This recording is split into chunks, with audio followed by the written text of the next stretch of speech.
Number one, keep strict accounts. This is the best of disciplines. Keep strict accounts.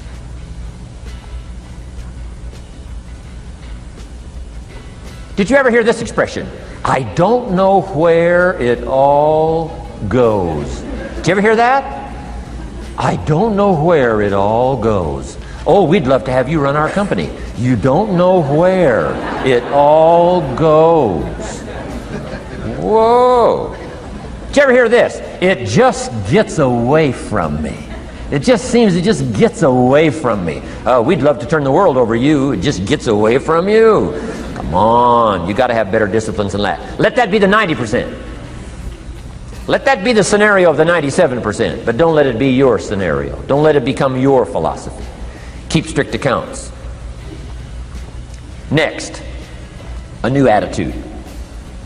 I had to develop a new attitude as well as new concepts. Here's what I used to say. I hate to pay my taxes. Shoaff said, well, that's one way to live. I thought, well, doesn't everybody hate to pay their taxes? He said, no. No, a few of us have gotten way past that. He says, once you understand what taxes are, here's what taxes are in our governmental system in our society. Taxes is how you care and feed the goose that lays the golden eggs. Democracy and liberty and freedom. Free enterprise. Wouldn't you want to feed the goose that lays the golden eggs?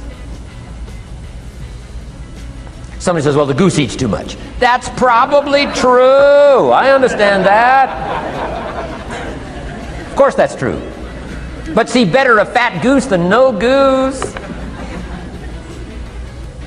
And here's the truth be known. We all eat too much. Let not one appetite accuse another. Of course the government needs to go on a diet. So do most of us. But hey, you still have to care and feed the goose that lays the golden eggs once you understand that that's what it's for. See, it is so important, the right attitude. Here's what I used to say. I hate to pay my bills. You open up the mails, nothing but these window envelopes, bills. I hate to pay my bills. Shoaff said, well, that's one way to live. I said, well, doesn't everybody hate to pay their bills? He said, no, some of us are way beyond that. I said, is it possible to love to pay your bills? He said, yes. Reduce your liabilities? Increase your assets? Wouldn't you love to do that? So start a whole new attitude here. Next time you pay $100 on an account, put a little note in there and say, with great delight, I send you this $100.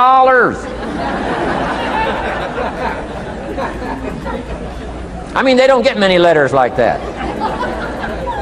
Reduce my liabilities, increase my assets. My picture's changing. My picture's improving. I love to pay my bills.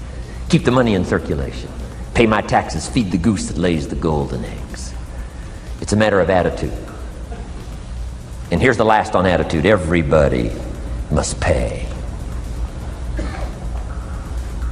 Of course, life is called opportunity, but life is called price. But we must all pay. We must all share.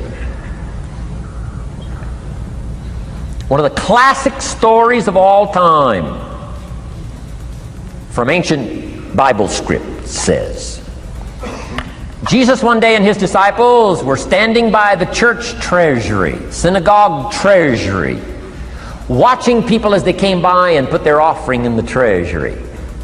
That wouldn't be a bad idea. Jesus and his disciples standing by the treasury while everybody walks by. Jesus says, how much was that? How much was that? Interesting. And the story said some people came by, put in big amounts. Some people came by, put in modest amounts, average amounts. And the story says, then a little lady comes by and puts in 2 pennies in the treasury. Jesus says to his disciples, look at that. Look at that. His disciples said, 2 pennies, 2 pennies, what's 2 pennies? Jesus said, no, you don't understand. She gave more than everybody else. They said, 2 pennies is more than everybody else? He said, yes.